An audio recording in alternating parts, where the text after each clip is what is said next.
ကျမတို့တွေပေါ့နော်ဒီပန်းအခင်းတွေထိုးတဲ့အခါဆိုလို့ရှိရင်ဒီလိုမျိုးမှာတိုင်နှစ်တိုင်ထိုးတယ်ပြီးလို့ရှိရင်ဒီမှာဖုတ်မီတစ်ချက်ချတာပေါ့နော်အဲ့လိုမျိုးထိုးရတာပေါ့နော်အခုကျမကပေါ့နော်ကျမရဲ့စိတ်ကူးတဲ့နဲ့ထိုးလိုက်တဲ့ထိုးနည်းလေးပေါ့နော်ခြေကသမားလေးတွေဆိုလို့ရှိရင်ထိုးရအရန်ကိုလွယ်တယ်ပေါ့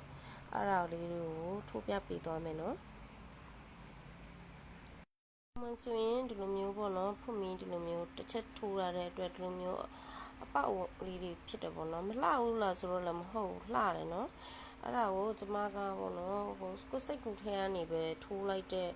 ထိုးနည်းလေးပေါ့နော်အဲ့ဒါကိုထိုးပြပေးသွားမယ်နော်ဒီမှာကထိုးတာဆိုတော့လေဒီလိုမျိုးဆိုရင်သူကတိတ်ပြီးတော့အပေါက်မကျဲတော့ဘူးနော်အဲ့လိုမျိုးလေးပေါ့ဒီထိုးနည်းလေးထိုးပေးသွားမယ်နော်ခင်းပို့ကထိုးတဲ့အခါဆိုလို့ဆိုရင်ချီမျိုးမျိုးသုံးကြတာပေါ့နော်ဒါပေမဲ့ကျမကတော့ဒီတငယ်ချီလေးပဲထိုးတယ်။ဘာကြောင့်ထိုးလဲဆိုရင်အခင်းကိုတော့ဒီတငယ်ချီပဲထိုးတယ်။အပွင့်နေဆိုလို့ဆိုရင်တော့ဒီမစ်ကိုတွန်းပိုးပလိုင်းပေါ့နော်ဒီဒီဇိမ်းနဲ့ဟိုကျမထိုးတယ်ပေါ့နော်။ဘာလို့လဲဆိုတော့ဒီတငယ်ချီကြတော့အခင်းထိုးတဲ့အခါဆိုရင် तू ကဟိုအရင်လည်းမလေးဘူးပြီးလို့ဆိုရင်ဒီလိုမျိုးအကွက်တွေဆိုလို့ဆိုရင်ပေါ့နော်အကွက်တွေဆိုရင်သူကချုပ်ပေးတယ်ဒါဒီချီဒါကြတော့သူကတိုင်းရချီမဟုတ်ဘူးเนาะသူကတော့တစ်မျိုးသူကတော့ပြော့တယ်ပေါ့နော်ဒီတိုင်းရချီကြတော့နည်းနည်းကြစ်တယ်ပြီးတော့ပေါ့တာပေါ့နော်အဲ့လိုမျိုးထိုးရတာသူ့ကို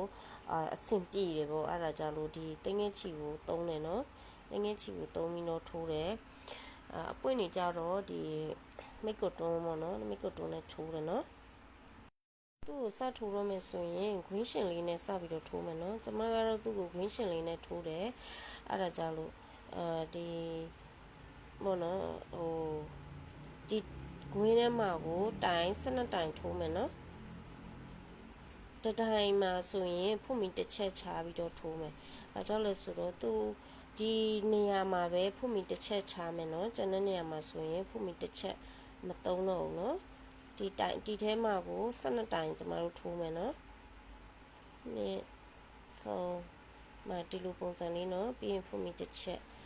ဒါမျိုးကိုကျမတို့ဒီ green ထဲမှာပဲ12တိုင်ရအောင်ထိုးမယ်เนาะကျမတို့ဒီလိုမျိုး12တိုင်ရပြီလို့ဆိုရင်သူ့ကိုဒီနားမှာလည်းဖုတ်မီတစ်ချက်ထိုးလိုက်မယ်เนาะဖုတ်မီတစ်ချက်ထိုးပြီးရင်ကျမတို့ဒီထိတ်လေးနဲ့ဒီထိတ်လေးမှာရှက်ကော်လေးနဲ့ကျမတို့သူ့ကိုချုပ်လိုက်မယ်ပြီးရင်ဒီအနောက်ကgreen ရှင်လောက်ထားတဲ့အတွက်သူ့ကိုဆွဲကျုပ်လိုက်မယ်နော်ဆွဲကျုပ်ပြီးရင်ကျမတို့တခါတည်းတိုင်တက်မယ်နော်ဒီမှာတခါတည်းတိုင်တက်မယ်ဒီတချောင်းတိုင်ထိုးရတဲ့နေရာမှာကျမတို့တိုင်နှစ်တိုင်တက်မယ်နော်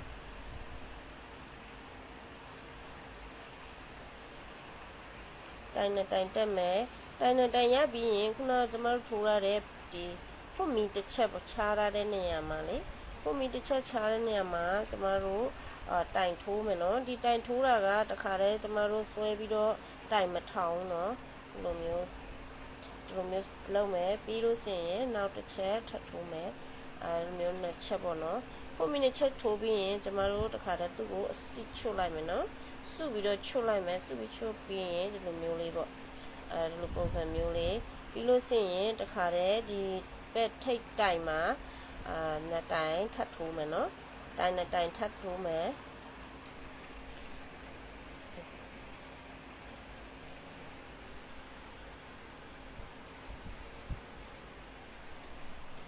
နှစ်တိုင်နှစ်တိုင်ထပ်ထိုးမယ်နော်ကျမတို့သူ့ကိုတိုင်နှစ်တိုင်ဒီမှာထိုးမယ်ဒီလိုပုံစံမျိုးပဲ12တိုင်ကိုနှစ်တိုင်နှစ်တိုင်ပွားနေကျမတို့သူ့ကိုပေါ့နော်အကလုံးထိုးသွားလိုက်မှာပေါ့နော်ထိုးသွားလိုက်မယ်ဒီမှာဒီလိုမျိုးလေးပြီးလို့ရှိရင်ဒီဖုတ်မီချားရတဲ့နေရာဖုတ်မီချားရတဲ့အပေါက်မှာကျမတို့ခုနလိုမျိုးပဲအဲ့ဒီတိုင်းလေးစီချွတ်လိုက်မယ်နော်ဒီလိုပုံစံမျိုးလေးနော်ဒီပုံစံမျိုးလေးချွတ်လိုက်မယ်ဒီမှာဒီလိုပုံစံလေးအဲ့ဒါကိုအပြည့်ပေါ့နော်အကုန်လုံးကျမတို့ဒီထိတ်ထိရောက်တဲ့အထိထိုးရမယ်နော် ထိုးလာတာအကုန်လုံးရပြီပေါ့နော်ရပြီဆိုတော့ဒီနေရာမှာပထမတော့ကျမတို့ထိုးပြီးတော့ဖွင့်မီတစ်ချက်ထိုးပြီးတော့ဒီဘက်ကနေဝင်နေကျမတို့ဆက်လိုက်တယ်နော်ဒီမှာကအခုကဖွင့်မီမထိုးဘူးဒီမှာဖွင့်မီထိုးထားတဲ့ဒီအပေါက်လေးမှာပေါ့ဒီအပေါက်လေးမှာလေဒီအပေါက်လေးမှာကိုကျမတို့အစုချွတ်မယ်နော်စုပြီးတော့ချွတ်မယ်ဒီလိုမျိုးပေါ့ဒီလိုမျိုးလေးချွတ်မယ်တခါတည်းကိုဆွဲချွတ်လိုက်မယ်နော်ဆွဲချွတ်ပြီးရင်ကျမတို့ကတိုင်ကိုနည်းနည်းစစ်စီလေးဆွဲမယ်နော်နည်းနည်းစစ်စီလေးဆွဲပြီးရင်ကျမတို့ကဖွင့်ပြီးမချားထားတဲ့အတွက်ခုနတော့ကဒီမှာနှစ်တိုင်ထိုးထားတဲ့နေရာမှာကျမတို့က3တိုင်ထပ်ပြီးတော့ထိုးမယ်နော်ဆဆထိုးတဲ့တစ်ချက်ဆိုရင်ဒီမှာနည်းနည်းအပေါက်လေးတွေဖြစ်ရင်ဖြစ်မယ်နော်ဒါပေမဲ့နောက်ပြီးသူများလာတဲ့အခါဆိုလို့ရှိရင်သူကြီးလာတဲ့အခါဆိုလို့ရှိရင်ပေါ့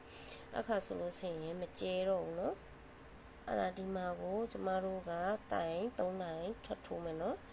ဒီလိုလေးတိုင်3တိုင်ထပ်ထိုးမယ်ဒီမှာ3တိုင်နော်ဒီမျိုး3တိုင်ဒီမျိုး3တိုင်ရပြီနော်ဒီမျိုး3တိုင်ထိုးပြီးရင်ဒီနေရာကို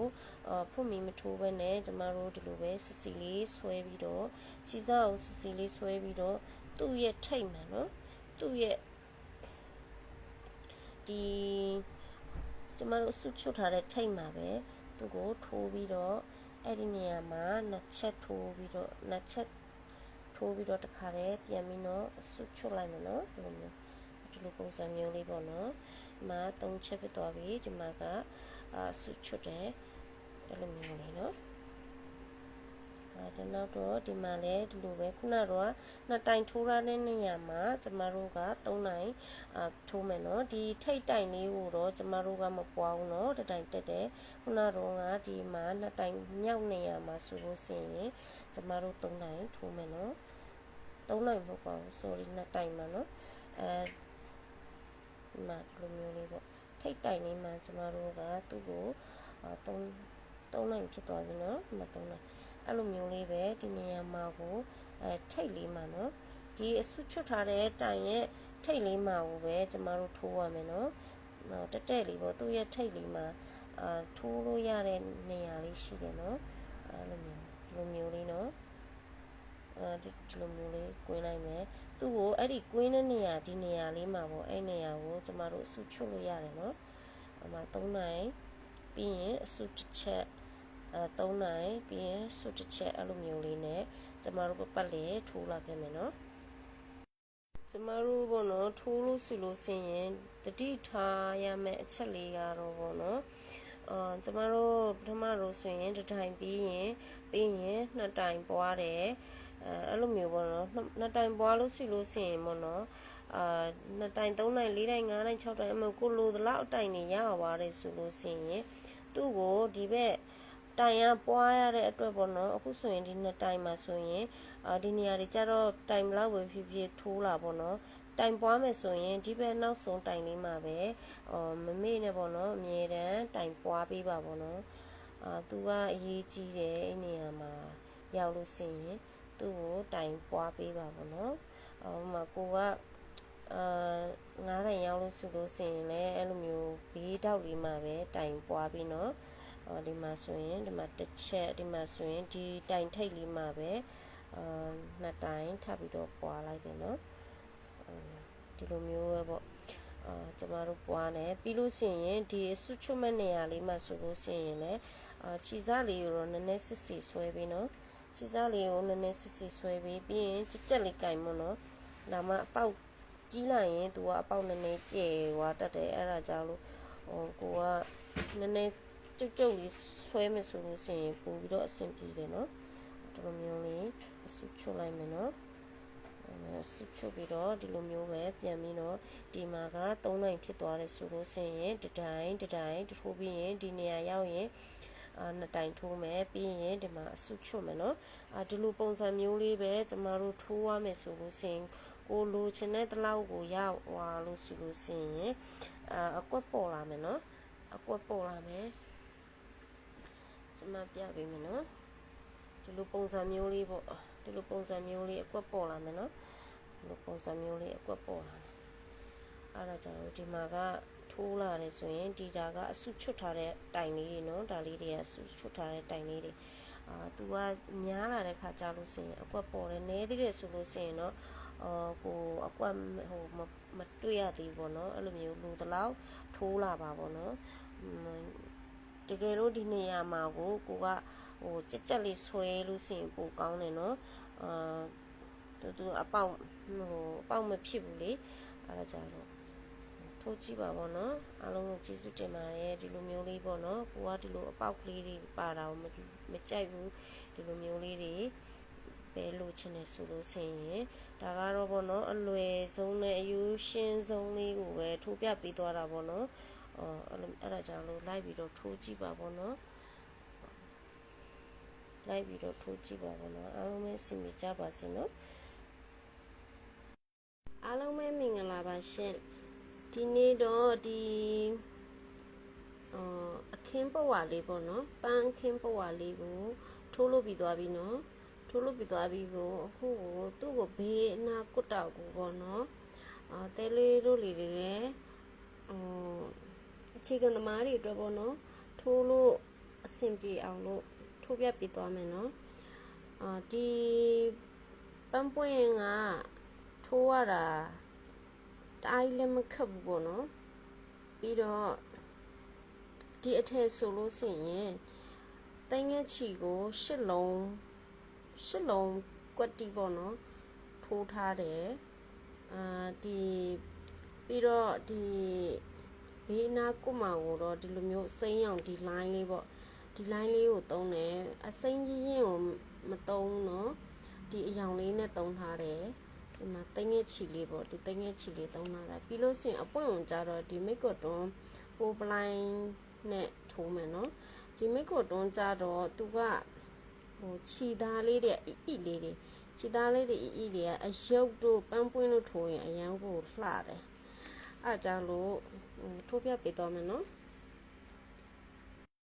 အရင်ဆုံးပေါ့နော်ကျမတို့သူ့ရဲ့ထိုးနီးလေးကိုထိုးရမယ်ပေါ့နော်အရင်ဆုံးစထိုးရမှာဆိုလို့ရှိရင်ဒီနေရာလေးမှာထိုးပြီးတော့ကျမတို့ကသူ့ကိုရှက်ကော်လေးနဲ့တတ်မယ်ပြီးလို့ရှိရင်နောက်တစ်ချက်ပေါ့နော်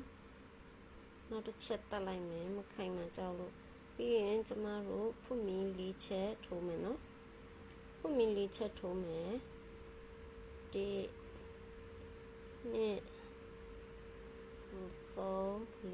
ဖွမီ၄ချက်ထိုးပြီးရင်တစ်တိုင်းနှစ်တိုင်းသုံးတိုင်းမြောက်မှာကျမတို့သူ့ကိုရှက်ကော်လေးနဲ့ချိတ်လိုက်မယ်နော်ဒီလိုပုံစံလေးပြီးလို့ရှိရင်ဖွမီ၄ချက်ထိုးမယ်1 2 3 4အဲ့လိုမျိုးပဲ3နိုင်မြောက်မှာတစ်တိုင်းနှစ်တိုင်း3နိုင်မြောက်မှာသူ့ကိုရှက်ကော်လေးနဲ့ချိတ်မယ်နော်ဒီလိုပုံစံမျိုးလေးပေါ့နော်ကျမတို့ဒီလိုပုံစံမျိုးလေးကိုကျမတို့ရဲ့ပဝါပတ်လေကိုကျမတို့ထိုးသွားပေးရမှာနော်1 2 3 4ဒီလိုပုံစံမျိုးလေးပေါ့နှစ်တိုင်ချားမှာဒီပဲ3နိုင်မြောက်မှာပေါ့နော်3ပေါက်မြောက်မှာကိုကျမတို့ကရှက်ကော်လေးနဲ့ချိတ်လိုက်မယ်နော်ကျမတို့ထိုးလာတာပေါ့နော်ဒီလိုမျိုးလေးထိုးလာဖွမီ၄ချက်3နိုင်မြောက်ရဲ့ထိပ်ပေါက်လေးမှာရှက်ကော်လေးနဲ့တတ်မှာပေါ့နော်အဲ့လိုမျိုးလေးထိုးလာလို့ပြီးသွားရင်ကျမတို့အရွက်နဲ့အပွင့်နေရာလေးကိုအခုထိုးသွားမှာပေါ့နော်ကျမဒီနေရာလေးတွေကမထိုးပြီးသေးဘူးเนาะဒါပေမဲ့နမူနာထိုးပြထားမှာဖြစ်တဲ့အတွက်ကြောင့်ပေါ့နော်ဒီမှာအခုကပန်းပွင့်နဲ့အရွက်နေရာလေးကိုထိုးပြပေးသွားမယ်เนาะအရင်ဆုံးဒီမှာကျမတို့ကျိုးကိုချိတ်ပြီးရင်ဖွမီ3ချက်ထိုးမယ်เนาะ1 2 3ဖွမီ3ချက်ထိုးမယ်ဖွမီ3ချက်ထိုးပြီးရင်ဒီထဲမှာတိုင်4တိုင်ထိုးမယ်เนาะတိုင်4တိုင်ထိုးပြီးရင်တစ်တိုင်ထိုးပြီးတိုင်းကိုဖွမီတစ်ချက်ချပြီးတော့ထိုးမယ်เนาะဒီလိုမျိုးတစ်တိုင်ပြီးရင်ဖွမီတစ်ချက်ချမယ်ပြီးရင်တစ်တိုင်ထိုးမယ်ဒီလိုတိုင်မျိုးဖွ ပေါ့နော်ဖွင့်ပြီးတစ်ချက်ချမယ်တစ်တိုင်းထောင်းမယ်ဒီထဲမှာ၄တိုင်းကျမတို့ထိုးရမယ်နော်ဒီလိုမျိုးလေးပေါ့3တိုင်း4တိုင်းပြီးရင်ဖွင့်ပြီး3ချက်ထိုးမယ်နော်1 2 3ဖွင့်ပြီး3ချက်ထိုးပြီးရင်ဒီသူ့ရဲ့အပေါက်လေးထဲမှာပဲကျမတို့ရှက်ကော်လေးနဲ့ချိတ်လိုက်မယ်နော်ဒီလိုပုံစံမျိုးလေးပေါ့ဒီလိုပုံစံမျိုးလေးရလာမယ်နော်ပြီးရင်ဒီဘက်တစ်ပေါက်ကိုကျမတို့တွေကအရွက်နေရာထိုးရမှာဖြစ်တဲ့အတွက်ပေါ့နော်ဒီနေရာလေးမှာပဲဝင်ပြီးတော့ဒီတိုင်းလေးပဲရှက်ကော်လေးနဲ့ချိတ်လိုက်ပါပေါ့နော်ဒီလိုမျိုးလေးရှက်ကော်လေးနဲ့ချိတ်လိုက်မယ်ပြီးရင်ဖွင့်ပြီး6ချက်ထိုးမယ်နော်1 2 3 4 5 6ဖွင့်ပြီး6ချက်ထိုးပြီးရင်၄တိုင်းမြောင်းနေရမှာပေါ့၄ပေါင်းမြောင်းနေရမှာပေါ့နော်၄ပေါင်းမြောင်းနေရလေးကိုကျမတို့ပွေးပြီးတော့ဒီ၄ပေါင်းမြောင်းနေရလေးမှာကျမတို့ပွေးပြီးတော့ချိတ်လိုက်မယ်နော်ဒီလိုမျိုးတစုတည်းပဲချိတ်လိုက်မယ်အဲ့လိုမျိုးပုံစံမျိုးလေးပေါ့ပြီးလို့ရှိရင်ဖွင့်ပြီးဒီအပေါက်မှာပဲပေါ့နော်ဒီအပေါက်မှာပဲတိုင်လေးကိုရစ်ပြီးတော့ဒီနေရာလေးမှာတိုင်တူလေးပေါ့နော်ပြောမစွင်ဒီလိုမျိုးလေးပဲတစ်ခါတည်းဆွဲပြီးတော့ချုပ်လိုက်ပါပေါ့နော်နောက်တည်းဒီလိုမျိုးလေးပဲတိုင်တူလေးပေါ့ဒီနေရာလေးမှာပဲဆွဲပြီးတော့ဒီလိုမျိုးလေးအဲ့လိုပုံစံမျိုးလေးဒီလိုပုံစံမျိုးလေးပေါ့နော်ပြီးရင်ဖွင့်ပြီး3ချက်1 2 3ဖွင့်ပြီး3ချက်4ချက်လောက်ထိုးလိုက်မယ်နော်ဖွင့်ပြီး4ချက်ထိုးလိုက်မယ်ပြီးရင်ဒီနေရာလေးမှာပဲကျမတို့ရှက်ကော်လေးနဲ့ချိတ်လိုက်မယ်ဒီလိုပုံစံမျိုးလေးပေါ့ဒါလေးကအပွင့်နေရာလေးဖြစ်သွားတော့ပေါ့နော်နောက်ပြီးရင်ဒီအပေါက်လေးမှာပဲထပ်ပြီးတော့ဒီလိုမျိုးလေးရှက်ကော်လေးနဲ့ချိတ်မယ်ပြီးရင်ဖွင့်ပြီး3ချက်ထိုးမယ်တိုင်4တိုင်းထောင်မယ်တတိုင်းကိုဖွင့်ပြီးတစ်ချက်စီနဲ့တစ်ချက်ချားပြီးတော့ပေါ့နော်ကျမတို့အဲ့လိုပုံစံမျိုးလေးကိုပဲအဆုံးထိပေါ့နော်ကျမတို့ရဲ့ပေါ်ကအဆုံးထိကိုထိုးသွားမယ်နော်ဒီလိုပုံစံမျိုးလေးပေါ့နော်ဒီလိုပုံစံမျိုးလေးဖြစ်လာမယ်နော်ကျမတို့ဒီလိုပုံစံမျိုးလေးပေါ်ရလာပြီနော်ဒီလိုပုံစံမျိုးလေးရလာပြီဆိုရင်ပန်းပွင့်တက်မယ်နော်ပန်းပွင့်တက်မှာဖြစ်တဲ့အတွက်ကိုကြိုက်တဲ့အရာကိုဆက်လို့ရတယ်နော်ဒါခေါင်းလုံးပန်းလေးပေါ့နော်လီလီခေါ်ခေါင်းလုံးပန်းလေးနတ်သမီးပန်းလို့လည်းခေါ်ကြတယ်နော်ဒီပန်းလေးကိုထိုးပြပေးသွားမှာဖြစ်တာပေါ့နော်အများဖြစ်ကတော့လေဒီထိုးနည်းလေးကိုထိုးတက်ကြတော့ပေါ့နော်ထိုးတက်နေပြီဖြစ်တယ်ဒါပေမဲ့ကျမကလည်းအခြေခံသမားတွေအတွက်ပေါ့နော်အဲ့ဒါနည်းနည်းလောက်ထိုးပြပေးသွားမယ်နော်ဒီမှာကျမတို့သူ့ကိုရှက်ကော်လေးနဲ့ချုပ်လိုက်မယ်နော်ရှက်ကော်လေးနဲ့ချုပ်လိုက်ပြီးရင်ဖွင့်ပြီး2ချက်ထိုးမယ်နော်ဖွင့်ပြီး2ချက်ထိုးပြီးလို့ရှိရင်ဒီနေရာကိုကျမတို့ကတိုင်ကိုအစွတ်ချွတ်နီးပေါ့နော်အစွတ်ချွတ်နီးထိုးမယ်တိုင်ကိုရစ်လိုက်မယ်နော်တိုင်ကိုရစ်ပြီးရင်ဒီနေရာမှာတစ်ချက်ပြီးရင်နောက်ပြီးတော့ဒီမှာအားလုံးပေါင်းပေါ့နော်အစွတ်ချွတ်မှာဖြစ်တဲ့အတွက်တိုင်ကိုတစ်ခါတည်းမထိုးဘဲနဲ့အဲ့လိုမျိုးလေးပေါ့ဒီလိုမျိုးအစွတ်ချွတ်မှာအခုက2ချက်ပြီးရင်3ချက်4ချက်5ချက်အဲ့လို5ချက်ကိုတစ်ခါတည်းကျမတို့အစွတ်ချွတ်လိုက်မယ်နော်ဒီလိုပုံစံမျိုးလေးစွတ်ချွတ်လိုက်ပြီးလို့ရှိရင်ဒီနေရာမှာထိုးလိုက်မယ်ပြီးလို့ရှိရင်ဖွင့်ပြီးတစ်ချက်ထိုးမယ်နော်ဖွင့်ပြီးတစ်ချက်ဒီလိုပုံစံမျိုးလေးဖွင့်ပြီးတစ်ချက်ထိုးမယ်ပြီးလို့ရှိရင်ဒီနေရာမှာလည်းဒီလိုမျိုးပဲကျမတို့အစွတ်ချွတ်မယ်နော်ဒီအစွတ်ကိုတိုင်9တိုင်ပေါ့နော်9တိုင်စာကိုတစ်ခါတည်းအစွတ်ချွတ်တော့နော်ဒီလိုပုံစံမျိုးလေးပါရှင်5ချက်စကားပြောနေရင်လည်းတိုင်နေမပြောမိဘူးနော်အခုပြန်ပြောမယ်ဒီမှာပြီးလို့ရှိရင်ဖွင့်ပြီးတစ်ချက်ထိုးမယ်နော်ဖွင့်ပြီးတစ်ချက်ထိုးပြီးရင်ဒီထဲမှာပဲအစွတ်ချွတ်မှဖြစ်တဲ့အတွက်တစ်ချက်2ချက်3ချက်4ချက်5 5ချက်ကိုရသွားရင်တခါတည်းအစုကိုကျမတို့ချွတ်လိုက်မယ်ပြီးရင်ဖုမီတစ်ချက်ဒါမျိုးကိုကျမတို့9ပွင့်ရအောင်ထိုးရမယ်နော်ကျမတို့ထိုးတာဒီလိုမျိုးလေးရလာပြီနော်ဒီလိုမျိုးလေးရလာပြီဆိုရင်ဒီနေရာလေးမှာကျမတို့ထိုးပြီးတော့သူ့ကိုရှက်ကော်လေးနဲ့ချိန်လိုက်မယ်နော်ရှက်ကော်လေးနဲ့ချိန်လိုက်မယ်ရှက်ကော်လေးနဲ့ချိန်ပြီးရင်ကျမတို့ဖုမီ3ချက်ထိုးမယ်နော်1 2 3ဖုမီ3ချက်ထိုးပြီးရင်ဒီအပေါက်လေးထဲမှာကျမတို့တိုင်2တိုင်ထောင်မယ်နော်2တိုင်ထိုးမှာပေါ့ဒီနှစ်တိုင်2တိုင်ထိုးပြီးလို့ရှိရင်ဖုမီ2ချက်ထိုးမယ်နော်1 2ဖုမီ2ချက်ထိုးပြီးရင်ဒီတိုင်ထိပ်လေးထဲမှာပဲရှက်ကော်လေးနဲ့ကျမတို့ချိတ်လိုက်မယ်ဒီလိုပုံစံမျိုးလေးပေါ့ပြီးလို့ရှိရင်တိုင်2တိုင်ထပ်ထိုးမယ်နော်ဒီနေရာမှာ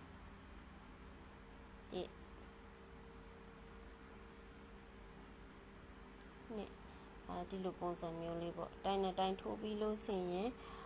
ဒီသူ့နေရာလေးမှာကျမတို့ရှက်ကော်လေးနဲ့ချိတ်လိုက်မယ်နော်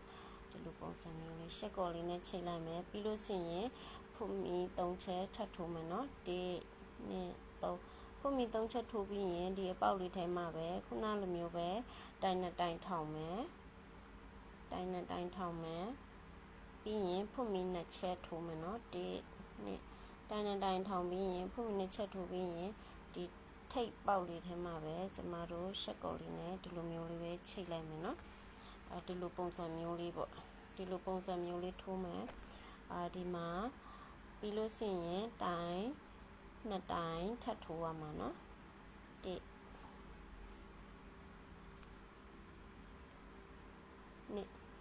ဒီလိုပုံစံမျိုးလေးပေါ့နော်ဒီလိုပုံစံမျိုးလေးကိုကျမတို့9ပွင့်ရအောင်ထိုးလာခဲ့မယ်နော်ကျမတို့ဒီလိုပုံစံလေးပေါ့နော်ရလာခဲ့ပြီဖြစ်ပါတယ်ရှင်ဒါလေးကအရင်လှပါတယ်လီလီပန်းခေါ်ပေါ့နော်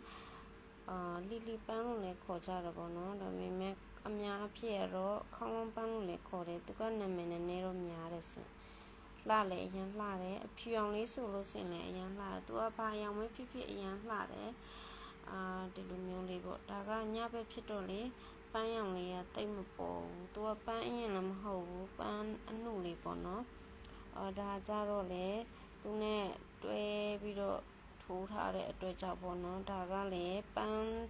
အရင်ရောင်ပေါ့ပန်းအရင်ရောင်ချက်သွေးရောင်မဟုတ်ဘူးနော်ဒီရောင်လေးကပန်းအရင်ရောင်လေးဖြစ်ပါတယ်အဲ့ဒါကြလို့အားလုံးပဲအဆင်ပြေကြပါစေလို့ဒီပန်းလေးရတဲ့အရင်ကိုခစ်စားနေနေပေါ့နော်တခြားမင်းနေဆရာသမားတွေဘယ်လိုထိုးလဲတော့မင်းကျမလည်းမသိဘူးပေါ့နော်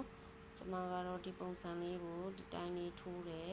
ကြိုက်လို့ပေါ့နော်ဒီလိုပုံစံမျိုးလေးကြိုက်လို့ထိုးပေးတာအားလုံးပဲအဆင်ပြေကြပါစေလို့ဗီဒီယိုလေးတွေကိုလည်းအသေးပေးကြလိုက်ရင် share ပေးကြပါအောင်လို့အပေးကြပါအောင်လို့ကျေးဇူးတင်ပါတယ်ရှင်